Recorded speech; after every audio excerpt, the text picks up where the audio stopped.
Ilang linggo din mga ga na hindi po ako ulit nakagawa ng ating tinapay na ito kaya hinahanap-hanap na po ito ng ating mga customer lalo na po yung mga bata. Mabinta po ito sa akin, try nyo mga ga, baka sa inyo mabinta din at yung ating toppings na ito po yung hinahanap nila. Kaya mga guys, share po natin ito, simulan na po natin. Sa ating video ngayon ay gagawa lang po tayo ng kalahating kilo ng harina. Kung gusto po ninyong gumawa dito ng 1 kilo ay dublihin nyo lang po yung ating mga ingredients. First class flour po yung ginamit ko dito at yung ating yeast at yung ating bread improver. Kung walang bread improver mga ga ay pwede lang ho yan. Huwag nyo na lang pong lagyan. Sunod natin ilagay yung ating asin, yung ating itlog at yung ating tubig. At dito maglagay lang po tayo ng food color na chocolate brown. At maglagay tayo dito ng cocoa powder at yung ating evaporated milk. At yung ating asukal at yung vanilla extract. Hindi po naon yung ating camera sa paglagay nito. At pagkatapos tunawin lang muna natin yung ating asukal at asin at basahin na po natin yung ating harina. Sa ating tubig at evaporated milk ay pwede tayong gumamit dito ng malamig at pwede ding naka-room temperature lang. At sa atin namang harina, kung wala kayong first class flour ay pwede talagang gamitin yung all-purpose flour. At dito gagamit po tayo ng margarine, pwede din gagamit po tayo dito ng shortening, pwede ding pure butter. Pwedeng masahin ng mano-mano hanggang sa mapakinis yung ating dough kung wala pong mga machine. Sa masang mano-mano ay masahin lang po talaga ng mabuti hanggang sa makuha po natin yung kinis ng texture ng ating dough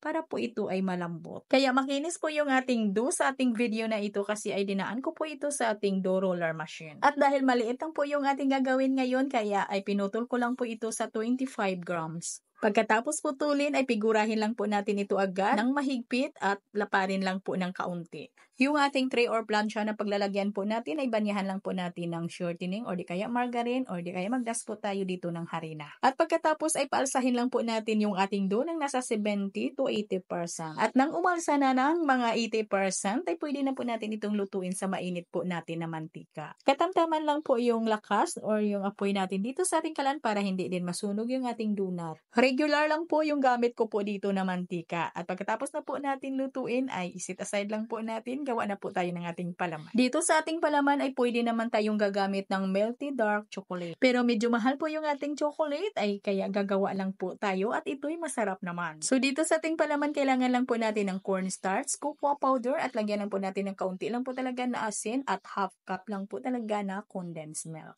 At kung tinamad naman kayong magluto ng palaman ay pwede naman gumamit kayo ng condensed chocolate flavor. At nang nahalo na po natin ay ilagay na po natin dito yung ating evaporated milk. Pwede din gumamit kayo ng fresh milk. Haluin lang po natin ito ng mabuti until well combined at salain lang po natin at lutuin po natin ito sa mahinang apoy lang ng ating kalan. Patuloy lang sa paghalo para hindi din masunog yung ilalim ng ating palaman at kailangan po ay huwag lang pong tigilan sa paghalo hanggang sa ito'y kumulo, hanggang sa ito'y lumapot. At pag ganito na kalapot ay patayin na po natin agad yung apoy ng ating kalan at lagyan po natin ito ng 1 tablespoon nating margarine. Pwede din gumamit ng butter. Haluin lang hanggang sa matunaw yung ating margarine kasi mainit pa naman yung ating palaman ay matunaw lang yung ating margarine at pagkatapos ay itabi lang po natin yan, palamigin lang po natin ito. At gagamit lang po tayo dito mga ga ng condensed milk para po pang spread po ng ating donut. At para naman sa ating coating ng ating donut, ito po yung bait ng mga bata ngayon. Ito po yung hinahanap nila. Gagamit po tayo dito ng 10 piraso lang po ng grahams. Wala po tayong crushed grahams kaya durugin lang po natin ito. Kung walang mga food processor ay pwede talagang durugin lang po ng mano-mano. At saka na po natin dito ipagulong po yung ating donut balls. At gumamit lang po ako dito ng 2 ounce ng cupcake liner para po sa pangsapin po natin. At hindi po naubos yung ating 10